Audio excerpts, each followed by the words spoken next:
welcome to my channel. I'll be showing you how to make these beautiful rosette macarons so that you can impress your friends and family this Valentine's Day.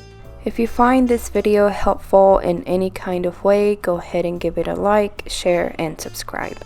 First things first, ingredients: you need egg whites, powdered sugar, almond flour, granulated sugar, a piping bag, and the most important, 1M Wilton tip.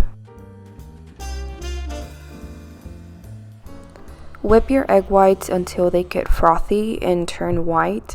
This for me takes about 4 to 5 minutes with my KitchenAid stand mixer. It's gonna vary with your mixer and if you're using a handheld mixer.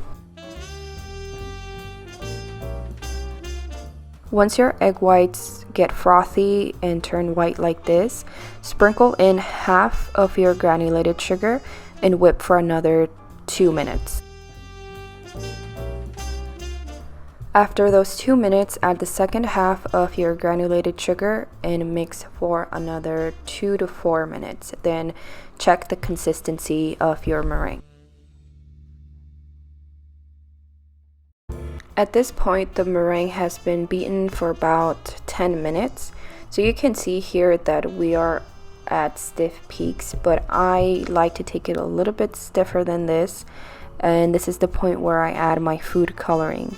I also like to scrape down the bowl to make sure that all the sugar that was sprinkled in gets incorporated into the meringue.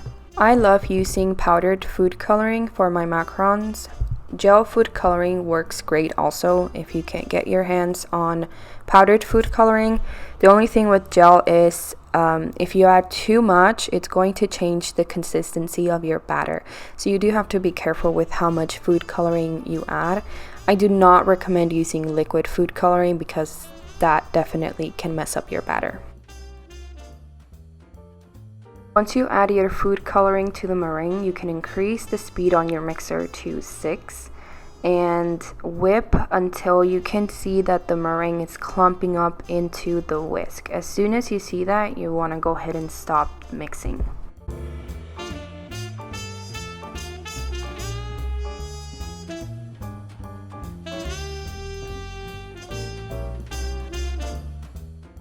Sorry for the bad lighting, but look, very stiff peaks. This step, known as macronutch, is something that you definitely will need to practice, especially if you've never made macarons before. The way that I learned in the French method is to add the meringue into the dry ingredients. There are a lot of bakers that will add the dry ingredients into the meringue, but this is the way that I learned it, so I have just stuck with this. There is no right or wrong way to do it. It honestly will come down to your preference. The best way that I can describe the motions to you is under and over. So you take the spatula under the ingredients and then you take it over.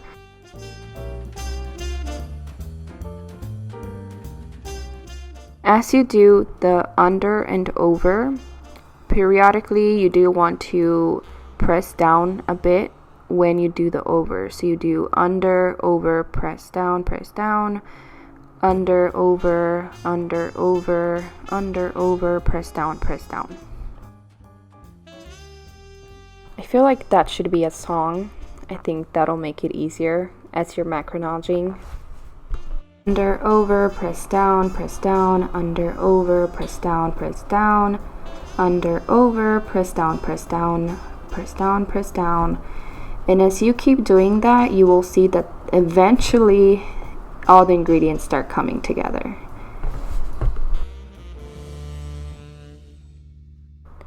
Once that first third of the meringue gets incorporated into the dry ingredients, add a second third of meringue and continue that motion of under, over, press down, under, over, press down.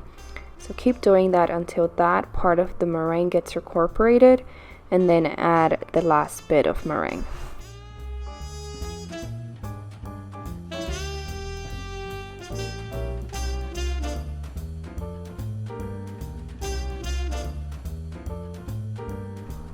Last bit of meringue. Please pay attention. Continue with the motions of under, over, press down, but you want to be very careful because at this point, if you do it too much, you will overfold and your macarons are not going to retain the rosette shape. For a typical macaron recipe, you do want to get the batter to lava-like lava-like consistency. Okay, there's a good time to stop. You want to stop there. But my brain said no. My brain said keep going. That's not the right consistency for your macarons. But that is the right consistency for these. So to be honest, my batter was a little bit overfolded in terms of the rosettes. You will have to fight the urge to keep folding.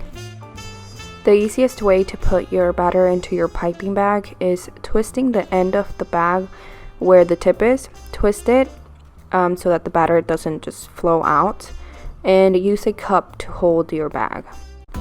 This part is so satisfying. It reminds me of that song. I think the guy's name is Conan Gray. And I watch her eyes while she walks by.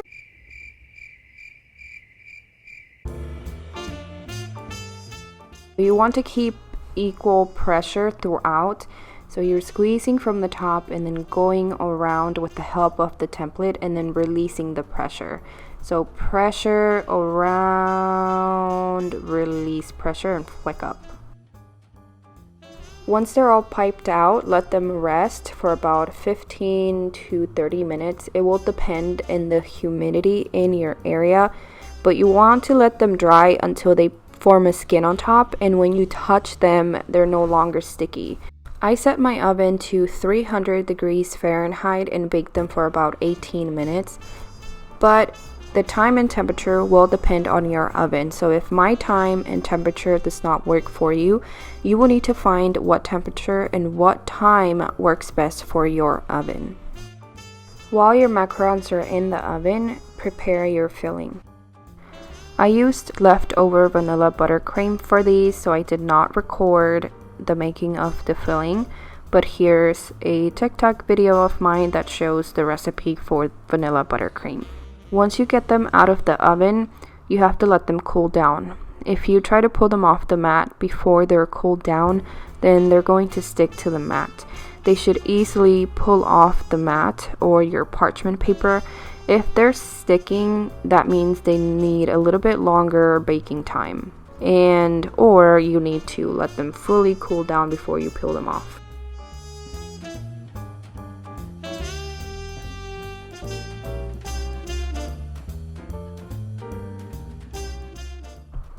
Surprisingly, these didn't turn out too hollow. There was a bit of a gap at the top, but that's nothing that the maturing process can't take care of. Once you put the filling on and squeeze the two shells together, it'll get rid of that air gap. They held their shape pretty well considering I kind of overfolded the batter for these, but I was happy with them.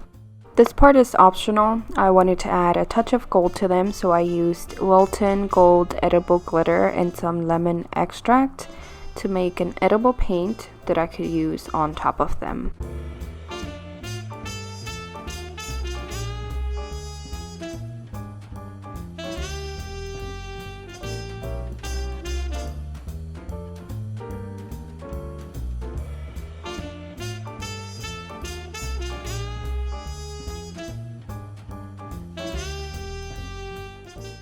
Add the filling to your paired shells, and be careful when you squeeze them together because, especially if they're the French method, they're super delicate. So if you squeeze them together too hard, they'll break, just like this one. See that?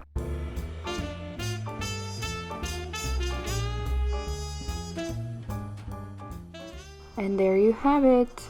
Beautiful rosette macarons that you can give out to your friends and family for Valentine's Day. I hope you liked the video and hope you try them out.